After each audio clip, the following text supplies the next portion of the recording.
Baik, terima kasih saudara. Kita lanjutkan. Jadi asungkara lah ya Pak Ketua, Pak Agung. Jadi tahapan-tahapan dari awal, kemudian kita sudah mendapatkan pasangan calon yang sudah ditetapkan. Dan nomor urutnya sudah ada dan tinggal mereka mensosialisasikan, mencapai visi dan misi kepada masyarakat, bertemu dengan masyarakat langsung. Dan ini kita berharap juga masyarakat harus memanfaatkan itu dan mengkritisi itu supaya Bali mau dibawa kemana, di tangan Anda kan gitu Pak. Nah ini ada pertanyaan Pak Agung.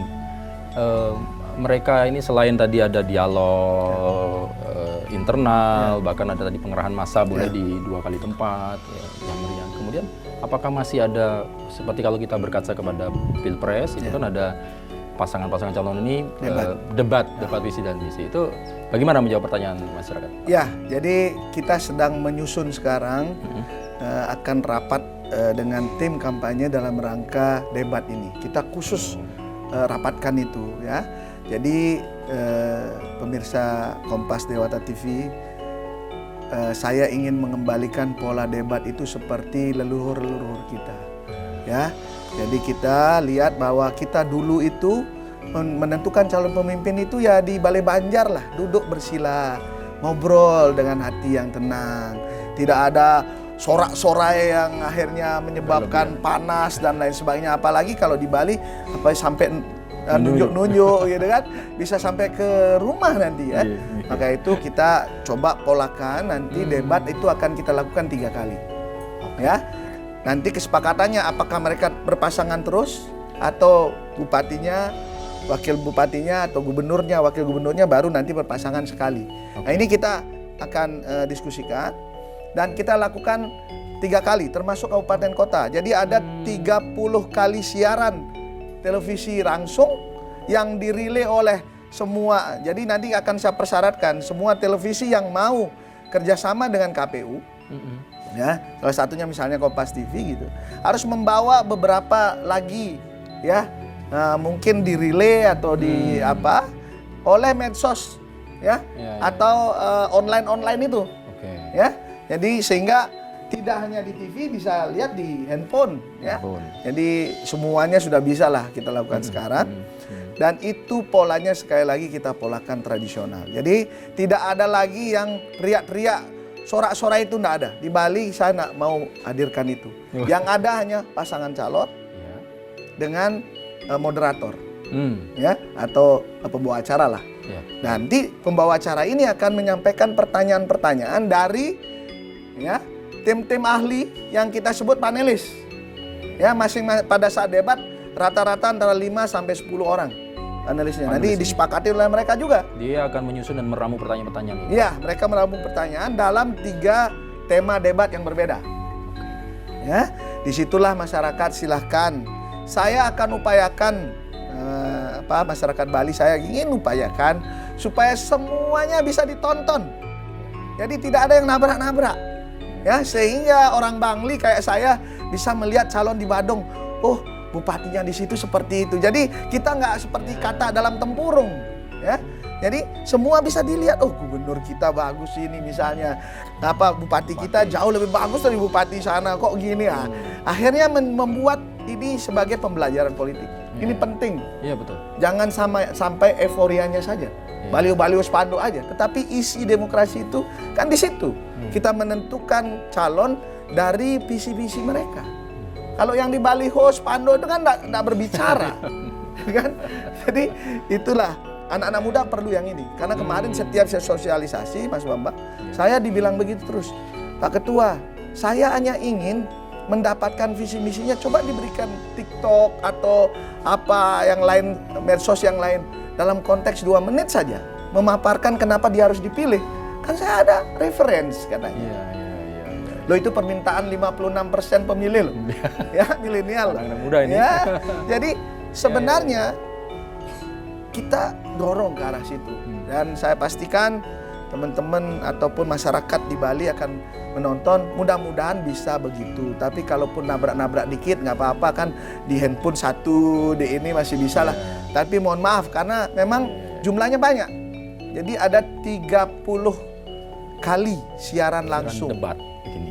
langsung dan relay nanti. Oke. Ya, akan diselenggarakan. Maka itu tugas kami memang berat, bukan hanya membuat pilkada gubernur dan wakil gubernur, tapi kita mengecek betul teman-teman. Sebagai ketua KPU provinsi saya harus memastikan bahwa di kabupaten kota juga pilkadanya berlangsung dengan lancar. Iya.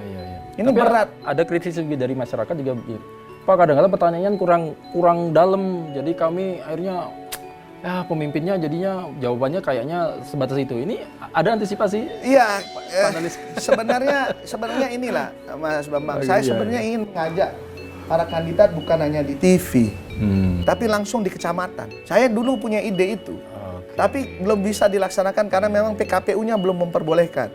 Ya, saya ingin. Kenapa? Karena ini memangkas maklar-maklar politik ini. Ya, kalau bisa misalnya pasangan calon ataupun tim kampanye yang bisa di kecamatan Langsung bersentuhan dengan bersentuhan masyarakat, ini jauh lebih bagus. Tetapi memang harus dipolakan, jangan sampai memang ini disengaja untuk menjatuhkan orang.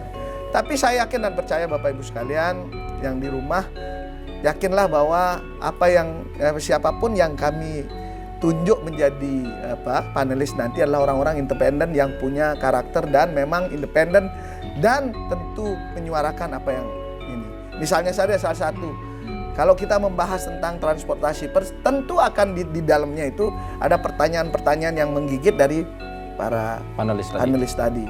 Karena mereka sudah mengusulkan ke saya dari teman-teman lingkungan, aktivis perempuan, perlindungan anak dan lain sebagainya, semua sudah memberikan masukan dan nanti tinggal diramu.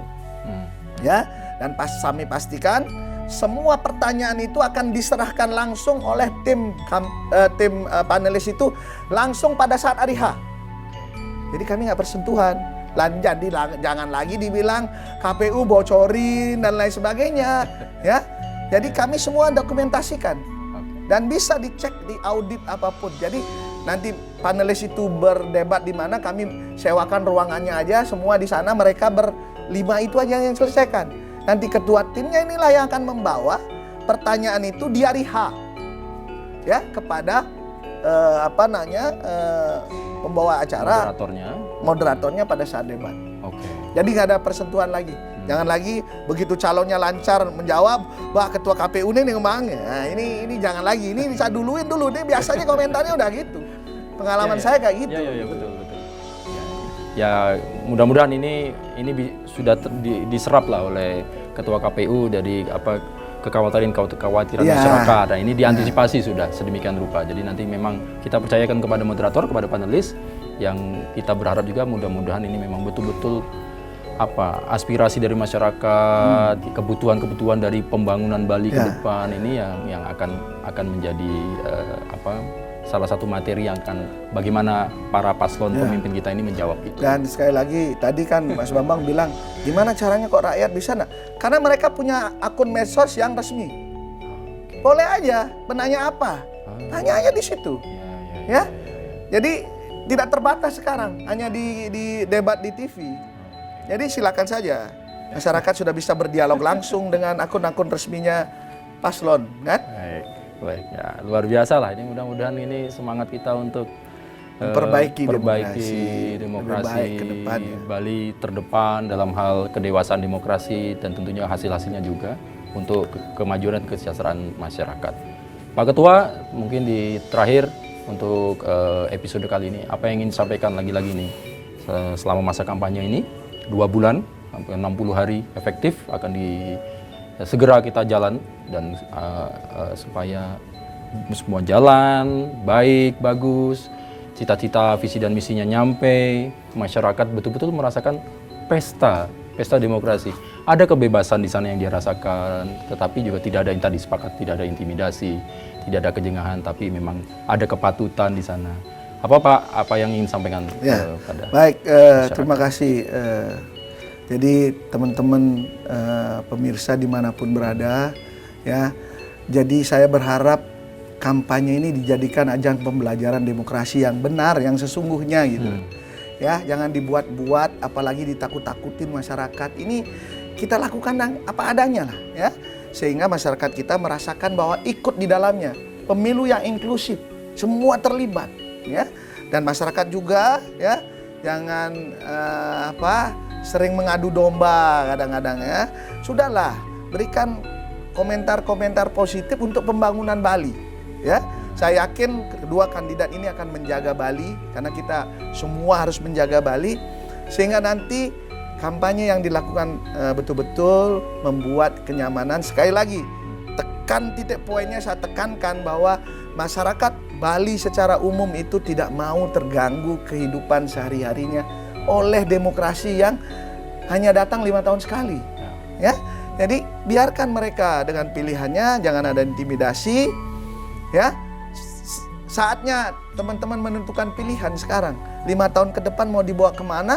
Apalagi teman-teman anak-anak muda yang 56% ini, silakanlah mencari informasi sekarang sangat gampang, tetapi harus disaring ya.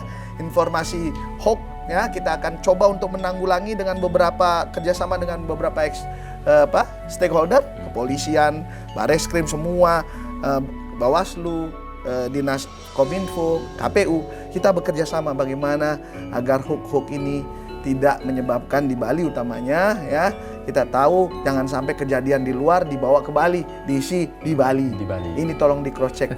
Saya yakin dan percaya teman-teman punya akun-akun resmi KPU Provinsi Bali dan KPU Kabupaten Kota, silakan subscribe sehingga mendapatkan informasi yang benar apa yang terjadi di penyelenggaraan Pilkada Serentak 2024 ini. Baik, Astungkar, mudah-mudahan berjalan lancar, Pak Ketua, dan harapan kita bersama tentunya. Dan 2 target kita utama ya, partisipasi pemilih 75% minimal, plus tidak lagi ke MK. Ngapain masalah pemilu di Bali ke bawah MK? Di sini aja. Kemarin selesaikan di sini. Sebelum dibawa ke MK selesai. Saya yakin dan percaya, saya menggunakan hukum progresif, sudah kita buktikan berulang kali, kita nggak ke MK lagi. Baik, luar biasa. Nah, buat Anda, pastikan Anda aktif dalam masa kampanye ini. Anda aktif betul-betul mengetahui siapa pasangan calon, kemudian apa visi dan misinya. Kalau memang ada waktu untuk mengkritisi, silakan mengkritisi. Ini karena memang ini tanggung jawab kita bersama untuk 5 tahun ke depan. Ya, baik dari gubernur maupun bupati dan wali kota. Matur sukma Bapak Ketua KPU sama-sama. Bali, Dewa Agung Gede Lidatawan. Mudah-mudahan sukses masa kampanye ini. Astungkar. Nanti kita akan mengikuti lagi tahapan-tahapan selanjutnya. Ya, siap. Ini juga penting akan kita sampaikan kepada masyarakat. Sekali lagi selamat bekerja Bapak Ketua, seluruh anggota KPU dan KPUD yang seluruh ke Kabupaten Kota. Mari kita kawal bersama-sama perhelatan pemilihan kepala daerah kabupaten kota ini supaya bisa lancar dengan baik dan benar, dan pastikan Anda terlibat aktif dan Anda memilih, karena tanggung jawab kemajuan Bali ke depan di tangan kita dan di keputusan hati nurani kita. Baik saudara, demikian tadi kita sekali lagi mengajak seluruh masyarakat Bali yang Anda sudah memiliki hak untuk memilih, jangan Anda tidak memilih dan berperan aktiflah selama masa kampanye ini yang sudah difasilitasi oleh KPU Bali untuk mengenal pasangan calon pemimpin kita, kemudian visi misinya, karena ini tentu akan berpengaruh pada pembangunan Bali, kehidupan kita 5 tahun yang akan datang. Pastikan Anda pun terlibat dan Anda akan memilih. Saya Bambang Kalitus mengakhiri Sapa Redaksi On Location kali ini, dan sampai jumpa lagi. Matur suksma.